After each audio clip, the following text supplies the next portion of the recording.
Hello, this is Pastor Roland checking in to see how you're doing. Hope you're all doing well. Keep sending in those prayer requests. Don't forget my meditation. It's free. Could do you a world of good. Help you to get centered, get out of negative thinking, and get back into the present. See, like I've always said, you're not going to find God in the imagination, but you'll find Him in the present, the beautiful present. Okay? So try the meditation. We're going to begin with Gospel of Mark, chapter 9, verse 14. And when he came to his disciples, he saw a great multitude about them, and the scribes questioning with them. And straightway all the people, when they beheld him, were greatly amazed, and running to him saluted him. And he asked the scribes, What question ye with them? And one of the multitude answered and said, Master, I have brought unto thee my son, which hath a dumb spirit. Dumb means unable to speak, making the person unable to speak.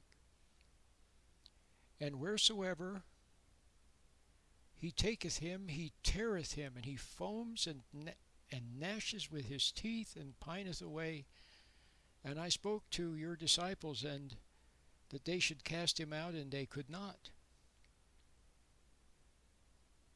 He answered him and said, O faithless generation, how long shall I be with you? How long shall I suffer you? Bring him unto me. You know, I just want to stop here for a minute to mention Christ said, O faithless generation, how long shall I be with you? How long shall I suffer you? Bring him unto me. Seems like there were two things that were a big problem and are a big problem: faithlessness and unbelief. Faithlessness and unbelief. Jesus, there were places where there was one place, remember, he went and it said that he didn't do very many miracles there because of the people's unbelief. Faithless, unbelief, hardness of heart. Those all seem to be connected, don't they? Unbelief, hardness of heart, faithless. Well, let's continue. He said, bring him to me. And they brought him, in other words, the person who was possessed with the bad spirit. And when he saw him, straightway the spirit tore him, and he fell on the ground and began to foam at the mouth.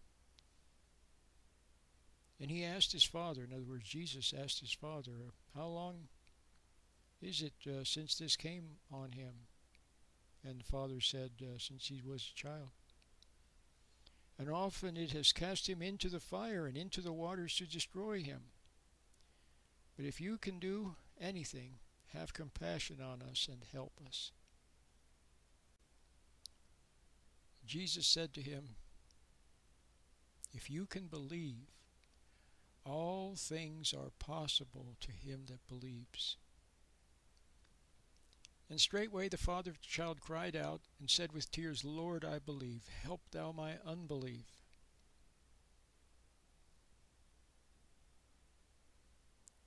That's tremendous, isn't it? Lord, I believe, help thou my unbelief.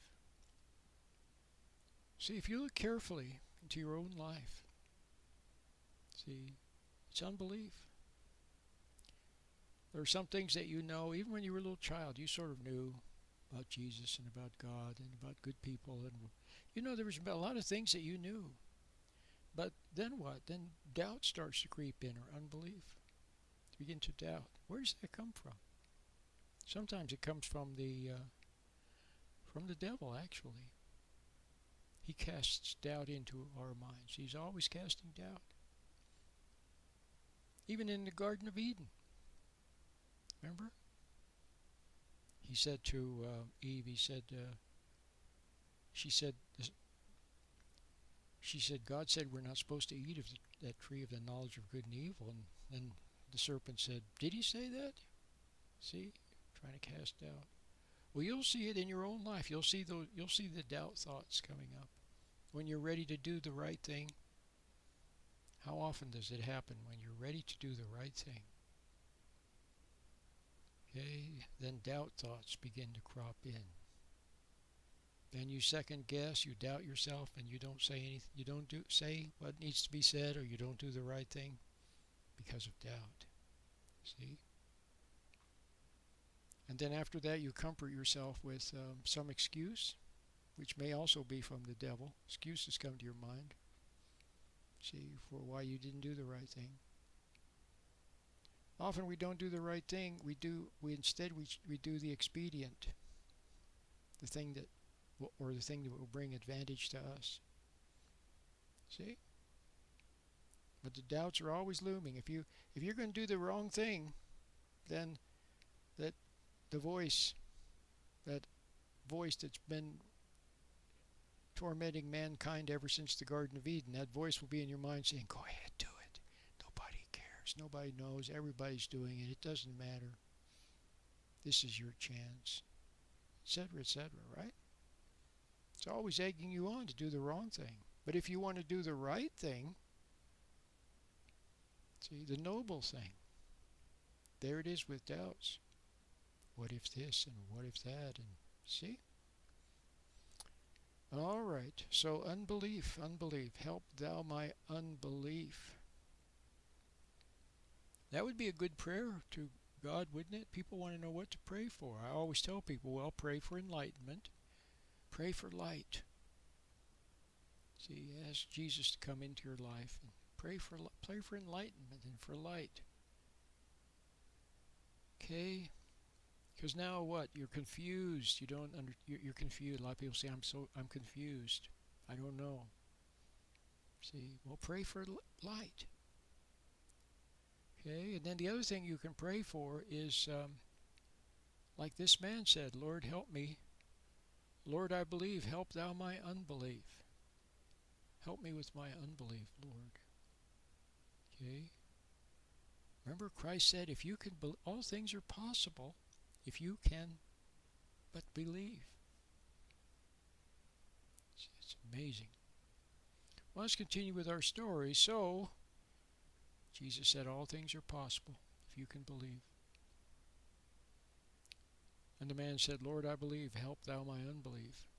When Jesus saw that the people came running together, he rebuked the foul spirit, saying unto him, Thou dumb and deaf spirit, I charge thee, come out of him, and enter him no more. And the spirit cried and rent him sore, and came out of him. And he was as one dead, in so much that many said, he's dead. In other words, whoever this was, this son of the father that brought him, just fell on the ground. But Jesus took him by the hand and lifted him up, and he arose. And when he was come into the house, his disciples asked him privately, why couldn't we cast him out? He said unto them, This kind can only come forth by nothing but by prayer and fasting. Prayer and fasting. And they departed thence and passed through Galilee. And he would that any man should know it. And he would not that any man should know it. So in other words, as usual, he said, don't tell anybody. Well, we'll stop at that point. That's verse 30. Chapter 9, verse 30. Now, prayer and fasting. Okay. Remember, I made a nice video a couple of days ago about where Jesus said, take up your cross and deny, who would want to follow me, take up your cross and deny yourself. And I made a very nice video on the topic of just what does it mean to deny yourself? See, we have a hard time denying ourselves. See, all those things, that little bit of resentment of another person, that little bit of judgment when you see them do something. See, that little bit of or that indulgence, the beer. See, the potato chips, the pretzels, the Cheetos, the chocolate, the latte or the frappe or whatever those things are that they have at Starbucks. See what I mean? All those indulgences that you don't need. The manicure and having someone paint your nails. See, all these things. Another piece of clothing, another piece of jewelry, another tattoo, earrings. See, things you don't need. Vanity. But it's hard to deny ourselves, isn't it? It's hard to say no to the texting. Can you go a whole day without texting or a whole week? See? Can you go? Most people, they can't go a few minutes. You see them come into Starbucks to sit down, to read or to work on a computer or something, and within 3 minutes, the first thing they do is they reach for their iPhone or whatever so they can read their text messages and whatever else they do, and then every 5 minutes you see them reaching. See, they can't deny this. So all these things, and music. Can you deny yourself music? See, all these things. See, now do you see why the ancient people would fast? The wise men, patriarchs, they would fast. See, most of us, we can't deny ourselves anything. So anyway, you get the idea, prayer and fasting. Well, how about, so start with prayer. Okay. Start with prayer and moderation in all things. Maybe not. See, don't try to deny yourself now because you won't be able to do it. You'll try to use your will, and it'll just make all those things stronger, and then eventually you'll fail, and then you'll indulge double or triple. No, don't even try. Just pray, and just watch yourself. See, that's the power of the aware state that you can get with the help of the meditation. You can observe you can watch yourself. You watch yourself eating. Observe yourself going for the extra piece of chocolate, and observe how you want to reach for the music and then you don't, but then you do, or the text. Just watch yourself. Don't try to struggle. See, you've always tried struggling. It hasn't worked. All your New Year's resolutions haven't worked. Your diets haven't worked because you use will. See, well, you don't need to use will. There's power in observation. Okay, and then your doubts and your fears and all of these things. Learn to stand back and observe them. Okay, and then pray to God and ask Him. If you don't have faith, then ask God for more faith. Ask Him for faith. Lord, help me with my unbelief. Lord, give me enlightenment. See, all these type of things. See? All right, very good. Well, I hope you enjoyed today's reading from the Gospel of Mark. I certainly did. Okay? And so until next time, this is Pastor Roland.